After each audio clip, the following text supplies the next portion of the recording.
10. 해석학의 아버지 슐라이어마허. 프리드리히 다니엘 에른스트 슐라이어마허. 1768년 11월 21일부터 1834년 2월 12일까지는 계몽주의 비판과 전통적인 개신교, 기독교를 조화시키려는 시도로 유명한 독일의 개혁신학자, 철학자, 성서학자였습니다. 서구의 전통적 종교인 크리스트교는 계몽주의 운동에 의해 미신으로 낙인이 찍힌 상태였습니다. 즉 종교는 비과학적이다. 그러므로 종교는 진리가 아니다라는 것이 계몽주의 사상의 기본입니다. 이런 상태에서 전통적인 종교를 다시 구원하기 위한 여러 가지의 철학적, 신학적인 노력이 일어났습니다. 그중 대표적인 사람이 슐라이어마허입니다. 그는 또한 고등비평의 발전에 영향을 미쳤으며 그의 작업은 현대 해석학 분야의 기초를 형성하는 데 기여했습니다. 고등비평, 하이어 크리티시점이란 기독교의 전통적 성서 해석 방법인 역사적 성경 해석에 포함되는 근대의 성경 해석 방법 중의 하나입니다. 이는 16세기 종교개혁 시기에 활용하였던 역사, 문법적 성경 해석에서 발전한 형태로 텍스트 뒤에 있는 세계를 이해하기 위해 고대 텍스트의 기원을 조사하는 비평학입니다. 이는 정통신학에서 볼 때는 성경의 무오류성을 벗어나서 인본주의적으로 말씀을 해석하는 것입니다. 슐라이어마허는 이후에 기독교 사상에 미친 심오한 영향으로 인해 종종 현대 자유주의 신학의 아버지라고 불리어집니다. 따라서 그는 자유주의 기독교의 초기 지도자로 여겨집니다. 20세기의 신정통주의 운동은 자유주의적, 인본주의적으로 성경을 해석을 하는 것을 다시 비판합니다. 이런 경향은 칼 바르트가 주도한 것으로 여겨지며 이는 바르트가 여러 면에서 슐라이어마허의 영향력에 도전하려는 시도였습니다. 철학자로서의 슐라이어마허는 독일 낭만주의의 지도자였습니다. 슐라이어마허는 장 칼빈과 칼 바르트 사이에 가장 중요한 개신교 신학자로 여겨집니다. 1. 마음의 철학. 슐라이어마허는 영혼 또는 정신이 신체에 강하게 의존하며 실제로는 그들의 동일성에 대해 주장합니다. 그러나 그는 어느 쪽 방향의 환원주의에도 저항하며 그가 영성주의 즉 신체를 정신으로 환원하는 것과 유물론 즉 정신을 신체로 환원하는 것이라고 부르는 것이 모두 오류라고 주장합니다. 그는 대신 생명이라고 옹호하는 정신과 신체의 비환원적 통일성을 언급합니다. 즉 정신과 신체는 각기 다른 존재이지만 인간 속에서 이 양자는 신비하게 결합이 됩니다. 이를 슐라이어마허는 생명이라고 명명한 것입니다. 슐라이어마허는 또한 영혼 또는 마음을 힘과 동일시합니다. 따라서 그는 이미 자유론, 안프리덤, 1790에서 1793에서 영혼이 힘 또는 힘의 복합체라고 썼습니다. 즉 힘과 생명은 모두 서로 다른 두 가지 기능의 초월적인 교류를 가르칩니다. 슐라이어마허는 또한 영혼 또는 정신이 그 자체 내에서 통일되어 있다고 강력히 주장합니다. 영혼은 별도의 능력, 이해 감각, 이해, 상상력, 이성, 욕망으로 구성되어 있지 않습니다. 즉 감각과 이성이 어떻게 조화되고 결합되는지에 대한 설명이 없습니다. 슐라이어마허는 인간의 정신은 확실히 유사점을 공유하지만 개인에 따라 크게 다르다고 주장합니다. 이는 사람과 성별과 같은 사회적 집단뿐만 아니라 같은 집단에 속한 개인의 수준에서도 마찬가지입니다. 그는 개인 정신의 깊은 독특성이 때때로 사회 전체의 발전에 중요한 영향을 미친다고 주장합니다. 그는 그러한 역할을 하는 개인을 영웅이라고 부르고 사고와 예술 영역의 영웅들을 그는 그들을 천재라고 부릅니다. 그는 개인 정신의 독특성은 어떠한 계산 과정으로도 설명할 수 없다고 주장합니다. 해석학. 슐라이어마허는 생전의 해석학에 관해 광범위하게 출판하지는 않았지만 이 분야에 관해 광범위하게 강의했습니다. 슐라이어마허는 해석학을 특정한 해석 방법, 이해 성서나 고전 텍스트를 해석하는 방법에서 벗어나 사람들이 일반적으로 텍스트를 이해하는 방식에 초점을 맞추기를 원했습니다. 그는 성경을 해석하는 데 관심이 있었지만 모든 텍스트에 적용할 수 있는 해석 체계를 확립한 후에야 제대로 해석할 수 있다고 생각했습니다. 이 과정은 체계적이거나 엄격하게 언어학적 접근 방식이 아니라 그가 이해의 예술이라고 부른 해석학을 말합니다. 슐라이어마허는 텍스트를 저자가 텍스트를 만들기 전에 가지고 있었던 생각을 전달하는 데 사용하는 수단으로 보았습니다. 즉, 글을 쓰기 전에 저자는 어떤 생각 또는 체험 등이 있었다는 것입니다. 이런 내적인 체험의 표현이 텍스트입니다. 이러한 내적인 생각이 있기 때문에 저자는 텍스트를 생산합니다. 즉, 사람들은 평소의 생각과 체험 등 때문에 글을 쓰고 혹은 동영상을 만드는 원인이 됩니다. 즉, 동기가 외적 표현의 원인으로 작용합니다. 텍스트가 생성되는 순간에 이러한 내면의 생각은 언어로 외부 표현이 됩니다. 따라서 텍스트를 해석하기 위해 해석자는 저자의 내면의 생각과 그가 텍스트를 쓰는데 사용한 언어를 모두 고려해야 합니다. 다시 말해 독자는 이해의 대상 즉 텍스트의 현실에 몰두해야 합니다.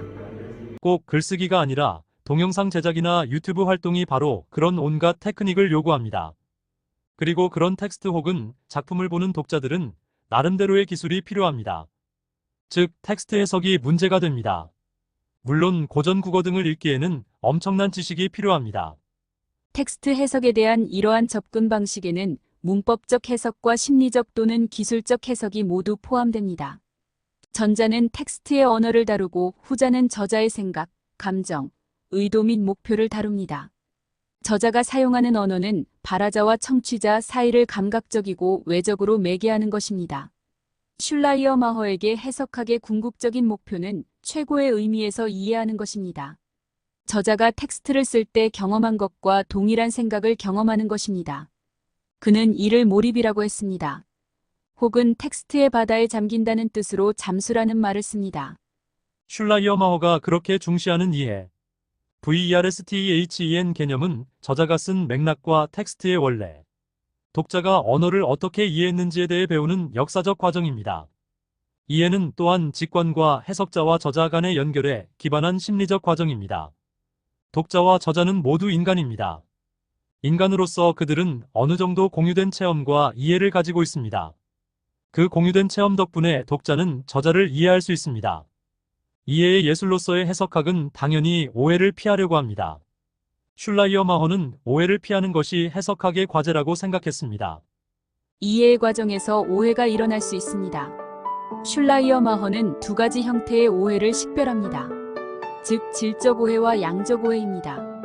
질적 오해는 문법적 해석의 실패입니다. 즉, 텍스트의 언어 구조를 이해하지 못하는 것입니다. 한 단어의 의미를 다른 단어의 의미와 혼동하는 것입니다.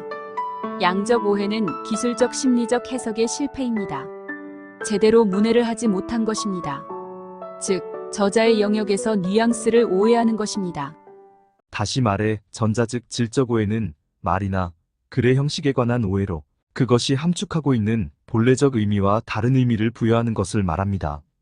후자 즉 양적 오해는 말이나 글의 어감에 관한 오해로 그것으로부터 잘못된 인상을 얻는 것을 말합니다. 이런 오해가 일어나지 않게 하는 것이 슐라이어마허 해석학의 핵심입니다. 예를 들어 영어를 해석할 때 이런 경우가 발생합니다. 즉, 부정의문문 예를 들어 You not studying English? 라고 물어볼 때 Yes라고 답하면 영어를 공부한다는 뜻이 됩니다. 그러나 한국어의 경우 예라고 하면 공부를 안 한다는 뜻이 됩니다. 이처럼 문법을 몰라서 오해가 생기는 것이 질적인 오해입니다. 양적인 오해는 예를 들어서 말썽을 부리는 아이에게 엄마가 참 예쁜 짓만 골라서 하는구나 라고 비판을 하는 말을 진짜로 예쁜 짓을 하는 아이로 착각하는 경우입니다. 저자가 자신의 생각을 표현하는 데 사용하는 언어를 연구함으로써 통역사는 저자 자신보다 그 생각을 더 잘 이해할 수 있습니다. 이는 특정 작품이 제작된 이유를 발견하고 다른 작가가 비슷한 장르로 제작한 다른 작품들 내의 통일성이나 같은 작가가 어떤 장르로 제작한 다른 작품들 내의 통일성을 발견함으로써 이루어질 수 있습니다. 슐라이어마허 SCHLEIRMACHER는 저자보다 저자의 생각을 더 잘 이해할 수 있는 가능성을 주장했지만 좋은 해석은 단지 근사하게 될 수 있을 뿐이며 해석학은 완벽한 예술이 아니라는 점을 인정합니다. 이 예술은 모든 이해 조건을 스스로 소유하게 함으로써 해석자를 최상의 위치에 놓습니다. 그러나 해석자가 텍스트를 이해하는 정도는 텍스트를 오해할 가능성에 의해 제한됩니다. 슐라이어마허의 작업은 해석학 분야에 심오한 영향을 미쳐서 그를 종종 일반 연구로서의 현대 해석학의 아버지라고 부릅니다.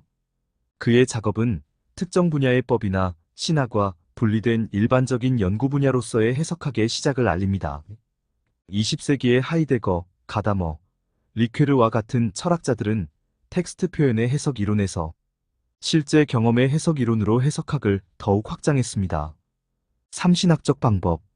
슐라이어마흐는 종교라고 하는 것이 진정한 인간에게 필연적으로 있게 마련인 어떤 경험에 뿌리를 두고 있는 것이며 심지어는 그것과 동일하다는 것을 보여주기 위하여 인간 경험에 기초하는 신학을 시도하려고 했습니다. 그의 이러한 시도는 하나님에 대한 지식의 기초를 실천 이성에 두려 했던 칸트의 시도나 절대 정신이 역사를 통하여 진행하는 것을 탐색하는 새로운 사변적 합리주의에 신학의 기초를 놓으려고 했던 헤겔의 노력과 함께 계몽주의의 여파 속에서 신학을 시도했던 세 번째 주요한 노력입니다. 슐라이어마흐는 직관을 통하여 하나의 대안적 접근 방법을 제공하고자 했던 것입니다. 그는 인간이 가지고 있는 근본적이며 보편적인 인간의 감정, 곧 실제 전체에 대한 의존 감정에 주목했습니다. 그는 종교의 본질이 하나님의 존재에 대한 합리적 증거나 초자연적으로 계시된 교회 또는 교회적 의식이나 절차 등에 있는 것이 아니라 인간의 삶과 문화 속에 있는 근본적이고 쉽게 식별이 되는 통합적 요소 즉 유한한 것들을 통하여 그리고 그들 속의 모습을 드러내는 무한한 것에 대하여 전적으로 의존하는 감정이라는 것을 보여주고자 했습니다. 여기서 슐라이어마흐가 종교를 감정과 동일시하고 있는 것을 정확하게 이해하는 것이 중요합니다. 독일어의 감정 즉 GFUEHL이라는 말은 영어로 감정, 센세이션이라는 말의 뜻을 전달하는 것이 아니라 어떤 깊고 심오한 의식을 가리킵니다. 그러므로 그가 말하는 느낌이라는 말은 의식 중의 성찰, 이전적 상태, 곧 뚜렷한 사고나 감정, 이전 혹은 그 밑에서 발견되는 것입니다. 그러므로 슐라이어마흐는 주장하기를 진정한 종교의 핵심은 모든 유한한 것들이 무한한 것 안에 그리고 그것을 통하여 존재하며 모든 일시적인 것들이 영원한 것 안에 그리고 그것을 통하여 보편적으로 존재함을 직접적으로 의식하는 데 있다는 것입니다. 그는 그러한 종교적 감정이라고 규정하고 또 그것을 종종 경건이라고 불렀습니다. 이들은 인간의 경험 안에 근본적으로 존재하며 보편적인 것이라고 믿었습니다. 사실론. 우리가 하나님께 속한 것으로 돌리는 그의 모든 속성들이 하나님 안에만 특별하게 있는 것을 가리키는 것이 아니라 다만 절대 의존 감정이 하나님과 관련되는 방식에 있어서 특별한 어떤 것을 가리키는 것이다. 달리 말하자면 하나님에 대한 이야기는 항상 하나님에 대한 인간의 경험에 대한 이야기라는 것입니다. 그러한 진술은 하나님 그 자체, 가드인 힘셀프를 묘사하는 것이 아니라 하나님을 경험하는 어떤 방식을 묘사하는 것입니다. 슐라이어마흐가 재구성한 하나님 이해는 전통적 기독교 사상에 대하여 심각한 문제들을 제시합니다. 하나님이 죄와 악의 창시자라는 사실은 피조물의 의존성에 의한 필연적 귀결이라는 것입니다. 만일 그 문제를 하나님이 아닌 그 외의 다른 대리자의 몫으로 돌리게 되면 그의 전능성이 제한을 받게 될 것입니다. 그러므로 슐라이어마흐는 하나님이 죄라는 것을 구속을 위하여 반드시 필요한 것으로 정하셨다고 합니다. 마찬가지 이유에서 슐라이어마흐는 중보 기도의 효과를 부정했습니다. 하나님에게 일의 진행 과정을 바꿔달라고 간구하는 것은 그 일이 하나님과 어느 정도 독립되어 있음을 그리고 하나님이 그 기도하는 사람에게 어느 정도 의존되어 있음을 암시하는 것입니다. 끝으로 삼위일체의 교리에 문제가 있다고 생각했습니다. 그는 그것을 기독교 신학 맨 뒤에 나는 짤막한 결론 부분으로 가지고 냉담하게 진술하기를 그것은 종교적 의식에 관한 언급이 아니다라는 말을 남기고 있습니다. 슐라이어마흐는 하나님을 이 세상으로부터 혹은 세상을 하나님으로부터 분리하기를 거절했습니다. 하느님이 인격적이라고 하지만 신인 동형론적으로 그런 것은 아닙니다. 즉 하나님을 멀리서 이 세계를 다스리는 어떤 위대한 인간과 같은 존재로 생각해서는 안 됩니다.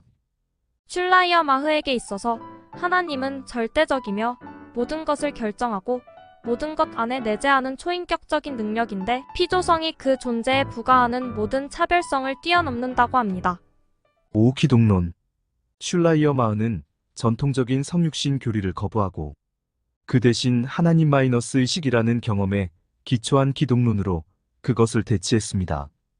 예수 그리스도는 애초부터 절대적으로 막강한 하나님, 의식을 가지고 있는 존재라는 사실 외에는 나머지 인간들과 완전히 같습니다. 그러므로 구속자는 인간 본성이라는 정체 때문에 모든 인간들과 같으나 그가 가지고 있는 하나님 의식의 일정한 힘 때문에 모든 인간들과 구분됩니다. 그것은 그 안에 계시는 진정한 하나님의 존재입니다. 슐라이어 마흐에 의하면 예수가 가지고 있는 하나님 의식은 그리스도인들이 그의 신성이라고 하는 것을 표현하기에 충분한 것입니다. 이것이 그의 이상성입니다. 곧 그는 인간이 가지고 있는 하나님 의식의 이상이며 완전한 경건의 궁극적인 모습이라는 것이다. 예수의 구속 사역은 그가 이러한 하나님 의식을 다른 사람들과 나누는 것입니다.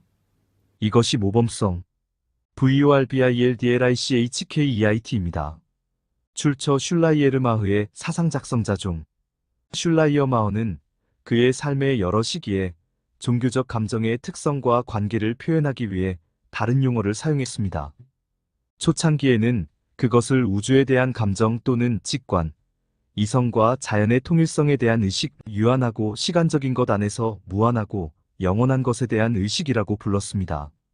후년에 그는 그것을 절대적 의존의 감정이라고 묘사했거나 같은 의미로 신과의 관계에 대한 의식이라고 했습니다. 종교에 대한 연설 1799에서 그는 다음과 같이 썼습니다. 종교는 죽음에 대한 두려움이나 신에 대한 두려움의 결과가 아닙니다. 그것은 인간의 깊은 욕구에 대한 해답입니다. 그것은 형이상학도 도덕성도 아니지만 무엇보다도 본질적으로 직관과 감정입니다. 교리는 적절하게 말해서 종교의 일부가 아닙니다. 오히려 그것은 종교에서 파생된 것입니다. 종교는 무한과 직접 관계를 맺는 기적이며 교리는 이 기적의 반영입니다. 마찬가지로 신에 대한 믿음과 개인적 불멸에 대한 믿음은 반드시 종교의 일부가 아닙니다. 신이 없는 종교를 생각할 수 있으며 그것은 우주에 대한 순수한 관상일 것입니다. 개인적 불멸에 대한 욕망은 오히려 종교의 부족을 보여주는 것처럼 보입니다. 종교는 자신의 유한한 자아를 보존하기보다는 무한 속에서 자신을 잃어버리고자 하는 욕망을 전제로 하기 때문입니다.